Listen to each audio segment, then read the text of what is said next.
The tax man cometh, but that day has been pushed back for the former Scottsbluff convenience store operators accused of tax evasion. KNEB.TV News starts right now. From your trusted source for news in western Nebraska and eastern Wyoming, this is KNEB.TV News. Presented by Platte Valley Companies, premier provider of financial services. Hello, I'm Ryan Murphy. This is KNEB.TV News powered by Platte Valley Companies. Thanks for joining me. In our top story, a Scottsbluff businessman and his wife, who are charged in a felony tax evasion case, have had their most recent court date pushed back.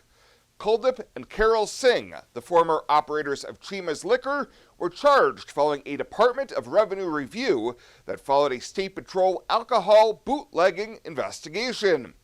The review alleges that personally and through their companies from 2018 through most of 2020, the Singhs underreported sales with related taxes due of more than $109,000 and underreported income with more than $70,000 due in state income tax. They were scheduled to be back in court last week for their pretrial hearings, but that has now been pushed back until April 19th in Scottsbluff County District Court. Well, felony stalking charges have been filed against a Gering man. 45-year-old James Sturkle was arrested this past weekend on charges of felony stalking, terroristic threats, and possession of a controlled substance. The victim in the case contacted Scottsbluff police after Sturkle continually drove by their house, sent threatening text messages, and even showed up at their workplace. Officers on the case sat outside of the victim's home on multiple occasions and saw Sturkle drive by within 10 minutes. On Saturday, he was pulled over following another drive-by, and officers found a baggie with meth residue inside of it.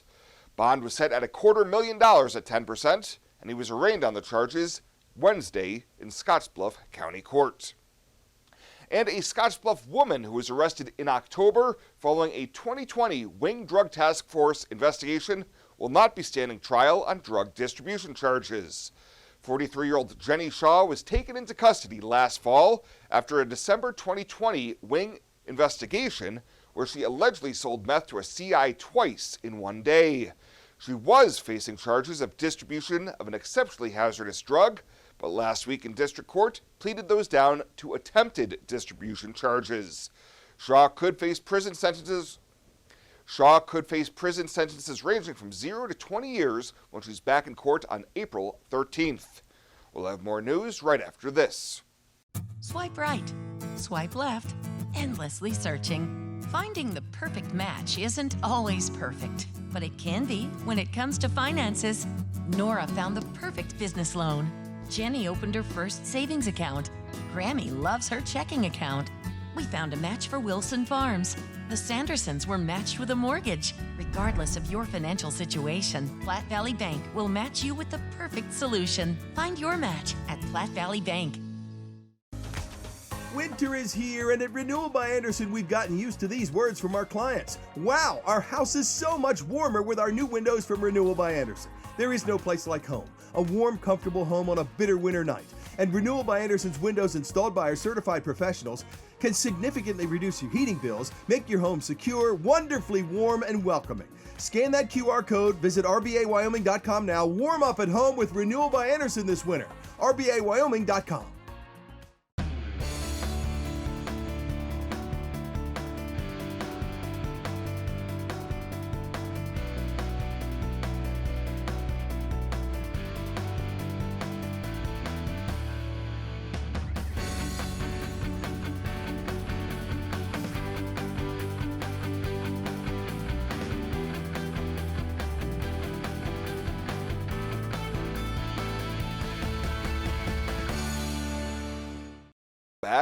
The impact of technology on the Nebraska criminal justice system was a recurrent theme as Supreme Court Justice Mike Heavican delivered his annual State of the Judiciary address to lawmakers this week.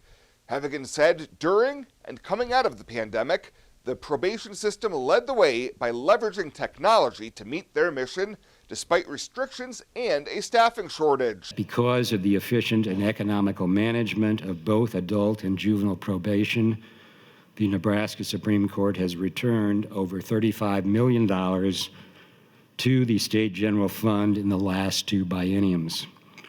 Please contrast that to returns received from any part of the executive branch. Heavican said that drive for efficient delivery of services through the justice system continues with a statewide courtroom audio-visual upgrade project, the use of which should help save taxpayers even more money. He noted technology may also hold the key to partially address the staffing shortages on an ongoing basis. Staying at the Capitol building, as a bill that would create a new specialty license plate celebrating Czech heritage received first-round approval in the Nebraska legislature this week, but not without some inflammatory rhetoric on the floor. Omaha Senator Megan Hunt offered amendments that would have removed Choose Life specialty license plates from state law, saying a pending bill that would ban abortion in all but the earliest weeks of pregnancy would effectively remove any meaningful reproductive choice in Nebraska. Hunt argued in favor of continuing the state law status quo, which is a ban starting at 20 weeks, with exceptions for rape or incest. And that's what works for most Nebraskans, according to polling in Nebraska. Of course, this legislature is much more conservative, much more radical, and not based on conservative Republican political ideology, but based on Christian nationalist ideology, where you're really putting the party as your religion over the actual teachings of Christianity. Hunt went on to claim passage of the Heartbeat Act would be tantamount to forcing Nebraska women to be like Pillen's pigs or cattle and go through forced birth or gestation, and she would support a future amendment to make such a change. The proposed amendment gained only 4 votes in favor, with Hunt present but not voting, and the original bill did advance to select file with further amendment.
Now, sports from the FNBO Sports Desk.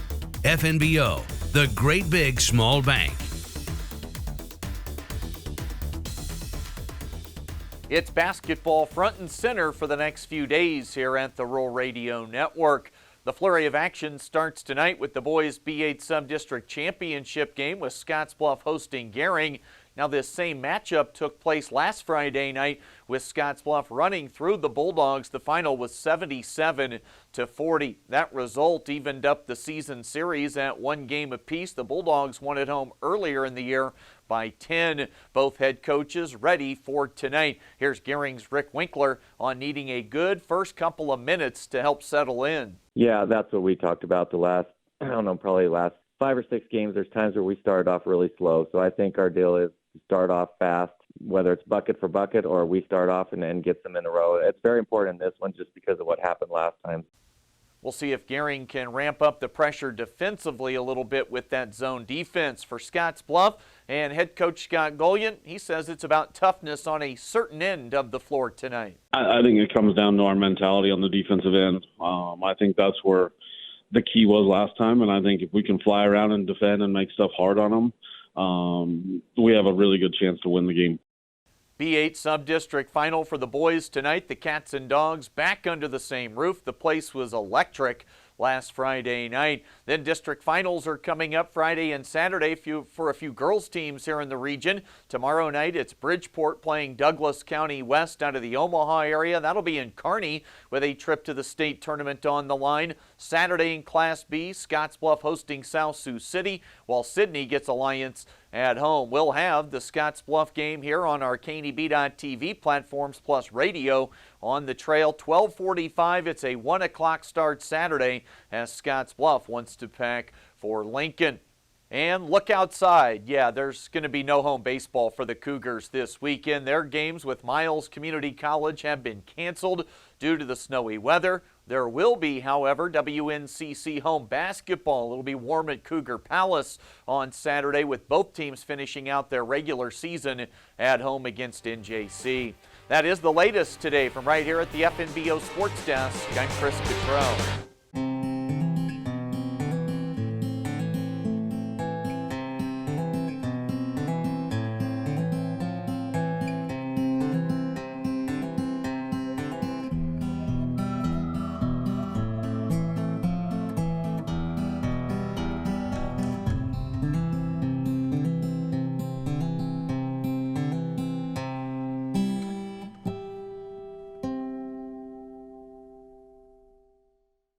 Morrill County Community Hospital and the behavioral health providers are here to help. Amber Dean specializes in mental health care, which includes medication and therapy across a person's lifespan. Melody Lacey helps people deal with a wide range of behavioral problems, from depression and anxiety to child psychiatry. Our dedicated team is committed to you and our community every time. At Morrill County Community Hospital, Bridgeport, Nebraska. Exceptional care right here at home.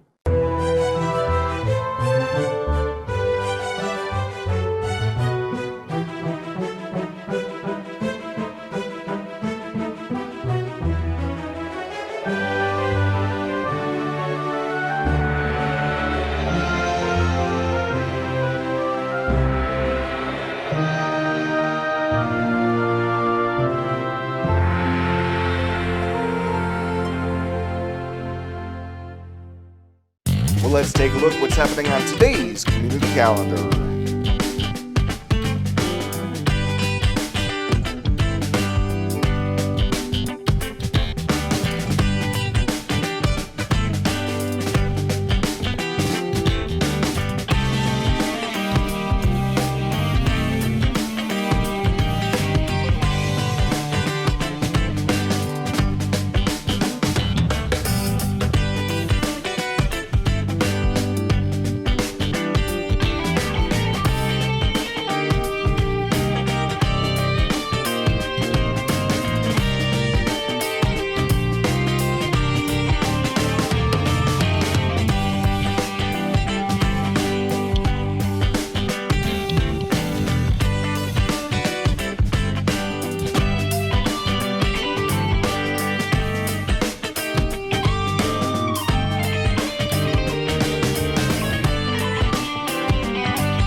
The community calendar is brought to you by Riverstone Bank. Community strong with the people you know and trust. It's time for the recycling game. Question 1. Where do you recycle old electronics in the Tri-City area? The Environmental Services at 609 East 2nd Street. Correct. Question 2. Where can you find recycling trailers? Trailers can be found in Gearing and Terrytown. Correct. Final question. How can you dump recyclables and not have to sort them? The Free Stream recycle bins from the city. That's correct. You just won a cleaner and happier city, brought to you by Tri-City Stormwater. At Platte Valley Bank, we want to help you plan for tomorrow while you enjoy today. Our personalized trust services can help you do just that. You've worked hard to build your legacy, and you want to make sure that gets passed on for generations to come. We offer the professional guidance necessary to ensure that happens, according to your wishes. We pride ourselves in being friendly and professional while offering a highly tailored, full line of trust and estate planning services to accommodate you. You belong here. And finally tonight, in the midst of recognizing National FFA Week, Gering Public Schools is excited to celebrate the talents within the Gering FFA chapter, which will soon be highlighted on the state level. Gering FFA chapter president Caitlin Shimmick has been selected to perform her talent of playing piano at the 95th Nebraska State FFA Convention. Shimmick is one of 9 selected to perform during the 3-day state convention that runs March 29th through March 31st. Well, that does it for us this time. Thank you so much for tuning in. Stay safe out there. We'll see you here next time.